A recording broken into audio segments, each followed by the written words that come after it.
बिस्मिल्लाहिर्रहमानिर्रहीम। अस्सलाम वालेकुम नाज़रीन। कसूर में थाना पुलिस थे शेखम के खिलाफ कोट राधा किशन रोड को ब्लॉक करके शदीद एहतजाज किया गया। इस मौके पर शहरियों की जानब से कसूर पुलिस के खिलाफ शदीद नारेबाजी की गई और टायरों को आग लगाकर रोड को मुकम्मल तौर पर ट्रैफिक के लिए ब्लॉक कर दिया गया।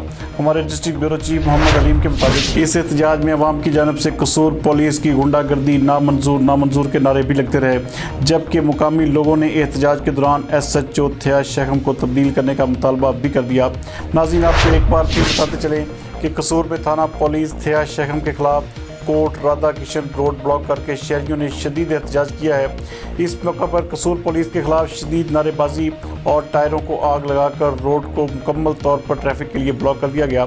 आवाम की जानब से कसूर पुलिस की गुंडागर्दी नामंजूर के नारे भी लगते रहे, जबकि मुकामी लोगों ने एहतजाज के दौरान SHO थे शेखम को तब्दील करने का मुतालबा भी कर दिया।